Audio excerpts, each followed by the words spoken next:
আল্লাহর পয়গম্বর মুহাম্মদ রাসূলুল্লাহ সাল্লাল্লাহু আলাইহি ওয়াসাল্লাম বলতেছেন, আয়েশা জানুনি তাইফের ময়দানে ওই সময় পাথরের আঘাতে আমার শরীরের মধ্যে এই দাগটা হয়েছে, এটা আমার কোনো ফোড়ার দাগ না, আমার শরীরে কোনো ঘা হয় নাই, আমার শরীরে আল্লাহ তাআলা মুসা মাসি পরা হারাম করে দিয়েছে। চিৎকার মেরে বলে আল্লাহু আকবার। প্রিয় ভাইরা আমার, এই কথাটি কেন বললাম? আল্লাহর রাসূল রজব মাসের বরকত চেয়েছেন, শাবান মাস রমজান মাস পর্যন্ত পৌঁছার তৌফিক চেয়েছেন। কেন? কারণ রমজান মাস পর্যন্ত যদি আপনি বেঁচে থাকেন, এই মাসে একটা নফল আদায় করবেন, আর রমজানের মধ্যে একটা নফল আদায় করলে ফরজের সমপরিমাণ সওয়াব আমার আল্লাহ দান করবে। এর জন্য আপনার আমার আল্লাহর রাসূলের দোয়া শিখায়েছেন যেটি, এটি বলেন আপনার আমার আমল করা দরকার আছে না নাই? কিন্তু আজকে আমরা কি ভাই আমল করি? আমরা কি আমল করি যে আমার ভাই এই 5 শতক জমিন বেচাবে, এটা আমার মনে বড় আকাঙ্ক্ষা, আমার বাড়িটা একটু ছোট, আমি এই যদি 5 শতক জমিন নিতে পারি, আমার ছোট ছেলের বাড়িটা সেপারেট করে দেব, আলাদা করে দেব, এই জায়গাটা আমার ভাই বেচাবে করে বেচায় না, যদি বিক্রি করত আমার 2টা ছেলেকে আলাদা করে দিতাম, এরপরে আমি যদি মারা যাইতাম তাহলে আর কোনো সমস্যা নাই। কথা বলেন ঠিক কিনা? আর কি আমরা চিন্তা করি যে আমার মেয়েটার যদি বিয়ে দিতে পারতাম, এরপরে যদি আমি মারাও যাইতাম তাহলে আর কোনো দুঃখ নাই। কথা বলেন ঠিক কিনা? আমার ছেলেটাকে যদি বিদেশ পাঠাইতে পারতাম, এরপরে আমার ছেলে যদি প্রতিষ্ঠিত হইতো, তাহলে আর আমার কোনো দুঃখ থাকতো না। আমার রাসূলের চিন্তা চেতনা কি? আর তুমি রাসূলকে নেতা মানলা, তুমি রাসূলকে নবী বলে স্বীকার করলা, কিন্তু তার আদর্শের উপরে চললা না। তোমার থেকে বড় মুনাফিক, তোমার মুখ থেকে বড় জালেম, তোমার থেকে বড় দুশমন, কথা বলেন আসমানের নিচে জমিনের উপরে আর কেউ হতে পারে না। কথা বলেন ঠিক কিনা?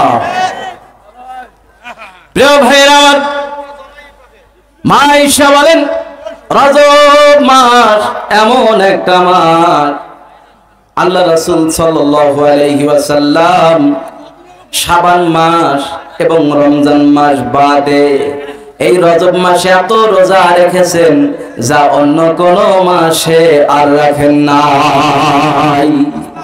এর জন্য আপনাদেরকে 2টি আমল দিয়ে যাই। আপনারা 1 নাম্বার আমল, রজব মাসে এই দোয়াটা বেশি বেশি করে পড়বেন ইনশাআল্লাহ। আর 2য় নাম্বার যে আমলটি করবেন সেটি হচ্ছে সোমবার রোজা রাখবেন। মা বোনদেরকে বলতে চাই, আপনারাও সোমবার রোজা রাখবেন, শুক্রবার রোজা রাখবেন, এবং প্রতি আরবি মাসের 13, 14, 15 তারিখে রোজা রাখবেন। ইনশাআল্লাহ কিয়ামতের ময়দানে আল্লাহ রাসূল সাল্লাল্লাহু আলাইহি ওয়াসাল্লাম এই আমল করার কারণে আপনার শাফায়াত করবে। সকলে বলি ইনশাআল্লাহ। করবেন তো ভাই? একটু জিকির করি, লা ইলাহা, সবাই সবাই লা ইলাহা, জোরে লা ইলাহা, জোরে হবে লা ইলাহা, লা ইলাহা ইল্লাল্লাহু মুহাম্মাদুর রাসূলুল্লাহ সাল্লাল্লাহু আলাইহি ওয়াসাল্লাম। তারাগঞ্জের ভাইয়েরা আমার, একটা বিষয় যতটুকু বলেছি আমল করার চেষ্টা করবেন। এবার আরেকটা বিষয় নিয়ে কিছু কথা বলবো। আমার আল্লাহ তাআলা পবিত্র কোরআনুল কারীমের মধ্যে ঘোষণা করেন, ইয়া আইয়ুহান নাসু উবুদু রাব্বাকুমুল্লাযী খালাকাকুম والذين من قبلكم لعلكم تتقون। الله أكبر। ও বান্দারে, তোমরা আমি আল্লাহর ইবাদত করার পূর্বে ভালো করে একটু বোঝো, ভালো করে একটু দেখো, ভালো করে একটু শোনো, আমি আল্লাহ কি করতে পারি আর কি করতে পারি না। আমার আল্লাহ তাআলা সংক্ষিপ্তভাবে বলতে চাই, ও আমার তারাগঞ্জের বাবাজিরা, মায়েরা, যতটুকু বলতে চাই বুঝার চেষ্টা করবেন। আল্লাহ তাআলা দুনিয়ার মধ্যে অসংখ্য মানুষ সৃষ্টি করেছেন। আল্লাহ তাআলা বলে, তাকাও তোমার বাড়ির দিকে, তাকাও তোমার গ্রামের দিকে, তাকাও তোমার ইউনিয়নের দিকে, থানার দিকে, জেলার দিকে, তাকাও তোমার ডিস্ট্রিক্টের দিকে, তাকাও সারা বাংলাদেশের দিকে, সারা বিশ্বের দিকে। আমি এতগুলো মানুষ সৃষ্টি করেছি, কারো চেহারার সাথে কারো চেহারার মিল নাই। আছে নাকি ভাই? আমার আল্লাহ বলে, ও বান্দা রে, তুমি আগে দেখো, বোঝো, জানো আমি আল্লাহ কি করতে পারি আর কি পারি না। সবার যদি একই চেহারা হইতো তাহলে কি বিপদটা হইতো জানেন তো? ব্যাখ্যায় যাব না। এতগুলো মানুষ আল্লাহ সৃষ্টি করেছেন। আমার আল্লাহ তাআলা বলে, ও বান্দা, তুমি তোমার বাবা মা ভাই বোন দাদা দাদি চাচা চাচি নানা নানি সবাইকে কি একসঙ্গে ডাকতে পারবে? কোন মানুষের পক্ষে কি সম্ভব ভাই? সম্ভব না। কেন? কারণ এই জন্য সম্ভব না, আমরা হচ্ছে সৃষ্টি, এই জন্য আমরা সবাইকে এক নামে ডাকতে পারি না। আমার আল্লাহ হচ্ছে স্রষ্টা, সবাইকে এক নামে ডাকতে পারে। যে আয়াত তেলাওয়াত করেছি মিল করে নেন। আমার আল্লাহ বলে, ইয়া আইয়ুহান নাস। আল্লাহু আকবার। আল্লাহ রাব্বুল আলামিন এই পৃথিবীর কামার কুমার জেলে তাঁতি মাস্টার ড্রাইভার কন্ট্রাক্টর হেল্পার রাজরানী ফকিরানি পথে পরাধা মরা কাঙ্গাল কাঙ্গালিনী সমস্ত স্তরের সমস্ত সেক্টরের মানুষগুলিকে আল্লাহ সুবহানাহু ওয়া তাআলা একত্রিত করলেন। এখানে কে মুসলমান, কে খ্রিস্টান, কে ইহুদি, কে নাসারা, কাউকে আল্লাহ তাআলা ভেদাভেদ করেন নাই। আমার মালিক বলতেছে, ইয়া আইয়ুহান নাস, হে মানব জাতি। চিৎকার মেরে বলি সুবহানাল্লাহ। কি বলেছেন? হে লোক সকল, হে মানব জাতি, হে মানুষেরা, উবুদু রাব্বাকুম, তোমরা তোমাদের রবের ইবাদত করো যিনি তোমাকে সৃষ্টি করেছেন। বলি না সুবহানাল্লাহ। তাহলে আমার আল্লাহ তাআলা এখানে শুধু মুসলমানকে বলেন নাই, এখানে হিন্দু খ্রিস্টান চারাল মুচি কামার জেলে তাঁতি মাস্টার ড্রাইভার কন্ট্রাক্টর সকলকে আল্লাহ তাআলা একত্রিত করে বলেছেন, ইয়া আইয়ুহান নাস উবুদু রাব্বাকুমুল্লাযী খালাকাকুম ওয়াল্লাযীনা মিন ক্বাবলিকুম লাআল্লাকুম তাত্তাকুন। বলেন আল্লাহু আকবার। তাহলে আল্লাহ সুবহানাহু ওয়া তাআলা আয়াতের মধ্যে বলেন যে মানুষ, তোমরা তোমাদের রবের ইবাদত করো যিনি সৃষ্টি করেছেন তোমাদেরকে এবং তোমাদের পূর্বে যারা ছিল তাদেরকে, যাতে করে তোমরা তাকওয়া অবলম্বন করতে পারো। বলি না সুবহানাল্লাহ। প্রিয় ভাইরা আমার, পরের আয়াতে আমার আল্লাহ তাআলা অন্য একখানে বলতেছেন, وَقَضَى رَبُّكَ أَلَّا تَعْبُدُوا إِلَّا إِيَّاهُ وَبِالْوَالِدَيْنِ إِحْسَانًا। চিৎকার মেরে বলে আল্লাহু আকবার। প্রিয় ভাইরা আমার, আমার আল্লাহ তাআলা বলেন, وَقَضَى رَبُّكَ أَلَّا تَعْبُدُوا إِلَّا إِيَّاهُ وَبِالْوَالِدَيْنِ إِحْسَانًا। চিৎকার মেরে বলে আল্লাহু আকবার। আমার আল্লাহ তাআলা বলেন, ও আমার বান্দা বান্দিরা, তোমরা আমি রবের ইবাদত করার পরে তোমার বাবা মার খেদমত করো। চিৎকার মেরে বলি সুবহানাল্লাহ। তাহলে এক নাম্বার এই আয়াতের মধ্যে যে আমলটি আল্লাহ তাআলা দিলেন, যে আল্লাহ তাআলার ইবাদত করতে হবে, যে কেমন ইবাদত, আরেকটি আয়াতে আমার আল্লাহ তাআলা বলতেছেন, মা খালাকতুল জিন্না ওয়াল ইনসা ইল্লা লিয়াবুদুন। আল্লাহু আকবার। আমার আল্লাহ তাআলা বলেন, আমি জিন এবং ইনসানকে সৃষ্টি করেছি শুধুমাত্র কেবলমাত্র আমার গোলামি করার জন্য, দাসত্ব করার জন্য। বলি সুবহানাল্লাহ। তাহলে আল্লাহ সুবহানাহু ওয়া তাআলা মানুষকে সৃষ্টি করেছেন ইবাদত করার জন্য, দাসত্ব করার জন্য, গোলামি করার জন্য। কিন্তু আজকে আমরা আল্লাহ তাআলার গোলামি করি না, আমরা মানুষ হয়ে মানুষের গোলামি করি। কথা বলেন ঠিক কিনা? আমার আল্লাহ তাআলা আরেকখানে বলেন وَعِبَادُ الرَّحْمَنِ الَّذِينَ يَمْشُونَ عَلَى الْأَرْضِ هَوْنًا وَإِذَا خَاطَبَهُمُ الْجَاهِلُونَ قَالُوا سَلَامًا আল্লাহু আকবার। আমার আল্লাহ তাআলা বলেন তোমরা যদি আল্লাহকে রব মানো, রহমানের বান্দা যারা জমিনের মধ্যে নম্রভাবে চলাফেরা করবে, তারা অহংকারী করবে না যারা, তারা হবে রহমানের বান্দা। বলি সুবহানাল্লাহ। কিন্তু বর্তমান সমাজে তারাগঞ্জের বাবাজিরা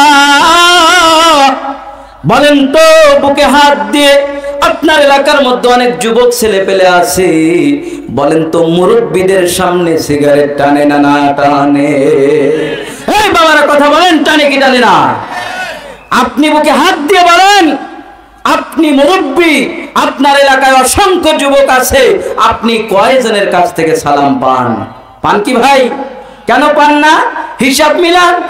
কারণ তারা যে কিছু টাকা কামাই করে, তারা যে বড় হয়েছে, এই কারণে বড়কে আর বড় মনে হয় না, ছোটকে আর স্নেহ করতে পারে না। কারণ হাম তো হাম হয়, এরা সব কান হয়, আমি একাই 100 হয়। কথা বলেন ঠিক কিনা? এর জন্য আল্লাহ রাসূল বলেন 3টে কাজ যে ব্যক্তির মধ্যে থাকবে না, সে আমার উম্মতের মধ্যে গণ্য না। এক, বড়কে সম্মান করতে হবে, ওলামা হযরতকে তাজিম করতে হবে, ছোটকে স্নেহ করতে হবে। এই 3টি মহাব্বত যার মধ্যে থাকবে না, সে আমার উম্মতের অন্তর্ভুক্ত না। বলি না নাউজুবিল্লাহ। প্রিয় ভাইয়েরা আমার আল্লাহ তাআলা বলেন وَقَضَى رَبُّكَ أَلَّا تَعْبُدُوا إِلَّا إِيَّاهُ وَبِالْوَالِدَيْنِ إِحْسَانًا। আল্লাহু আকবার। তোমরা রবের ইবাদত করার পরে, আমি আল্লাহ তাআলার ইবাদত করার পরে দ্বিতীয় যে তোমাকে কাজটা দিয়েছি, তোমার মা বাবার খেদমত করো। মা বাবাকে গালিগালাজ করো না, মা বাবাকে ধমক দিও না। তাদের দুইজনের মধ্য থেকে একজন যদি বার্ধক্যে পৌঁছে যায়, ওই একজনের সেবা যত্ন করো, খেদমত করো। ওয়ালা তানহারহুমা وَقُلْ لَهُمَا قَوْلًا كَرِيمًا। মা বাবাকে ধমক দিয়ে কথা বলো না, মা বাবাকে সম্মানজনক কথা বলো। কিন্তু আজকে দেখা যায় বর্তমান বাংলাদেশের মধ্যে সব থেকে অসহায় বাবা মা। কথা বলেন ঠিক কিনা? আজকে দেখা যায় বাবা যদি বৃদ্ধ হয়ে যায়, সন্তান যদি টাকাওয়ালা হয়ে যায়, বলেন বাবার আওয়াজ থেকে সন্তানের আওয়াজ বেশি হয় না কম হয়? এত বেশি হয়, বাবা যদি বলে যে বাবা 10টা টাকা দাও, বাজার যাব, চা খাবো, পান খাবো, ছেলে বলে তোমাকে এত চা খাওয়া লাগে, এত পান খাওয়া লাগে, এত টাকা কই থেকে আসে? কথা বলেন ঠিক কিনা? কিন্তু এই কুলাঙ্গার জানে না যে তার বাবা তার পেছনে কত সময় ইনভেস্ট করেছে, তার পেছনে কত অর্থ খরচ করেছে। আজকে একটু টাকার মালিক হয়েছে, এই মালিক হওয়ার কারণে সে তার বাবা মাকে ভুলে গেছে। কথা বলেন, এরকম ছেলে মেয়ে আছে না নাই? প্রিয় ভাইয়েরা আমার, আল্লাহর বান্দি বাবা একটু মনোযোগ দিয়ে শুনবেন, যেহেতু সময় স্বল্প, আজকের এখানে আমি বিশেষ বক্তা তেমনি ভাবে সময় পাবো না, কারণ আমার কিন্তু একটা সময় বাধা আছে। বাবাজিরা, আপনারা জ্ঞানী গুণী মানুষ, বোঝার চেষ্টা করবেন। রাসূল আকরাম সাল্লাল্লাহু আলাইহি ওয়াসাল্লাম হাদিসে মুবারকার মধ্যে বলেন, হুমা জান্নাতুকা ওয়া নারুক, পিতামাতাই তোমার জান্নাত আর পিতামাতাই তোমার জাহান্নাম। এক যুবক আল্লাহ রাসূল সাল্লাল্লাহু আলাইহি ওয়াসাল্লামের কাছে এসে অভিযোগ দায়ের করলেন, ও আল্লাহর পয়গম্বর, আমার মা আমার সঙ্গে মেজাজ দেখিয়ে কথা বলে। ও আল্লাহর পয়গম্বর, আমার মা আমাকে মারধর করে, গালিগালাজ করে, আমার মায়ের অত্যাচার আমার সহ্য হয় না। আমি আমার মায়ের বিরুদ্ধে আপনার কাছে বিচারে দিলাম, আমি আমার মায়ের বিচার চাই। আল্লাহর পয়গম্বর যুবককে লক্ষ্য করে বলতেছে, যুবক, তুমি কার বিরুদ্ধে বিচার দিতেছো তুমি জানো নি? তোমার মা তোমাকে 10 মাস গর্ভে ধারণ করে, সেই গর্ভে ধারণ করার কারণে তোমার মা ভালোভাবে ঘুমাইতে পারে না। এ যুবক, 10 মাস না ঘুমানোর কারণে আল্লাহর রাসূল বলেন, যদি কোনো মা সারা রাত নফল নামাজ পড়ে, সন্তান গর্ভে থাকার কারণে মা ঘুমাইতে পারে না, 10 মাস নফল নামাজ পড়ার কারণে যে সব হয়, আমার মায়ের আমল নামায় আল্লাহ সেই সব দান করে। বলি সুবহানাল্লাহ।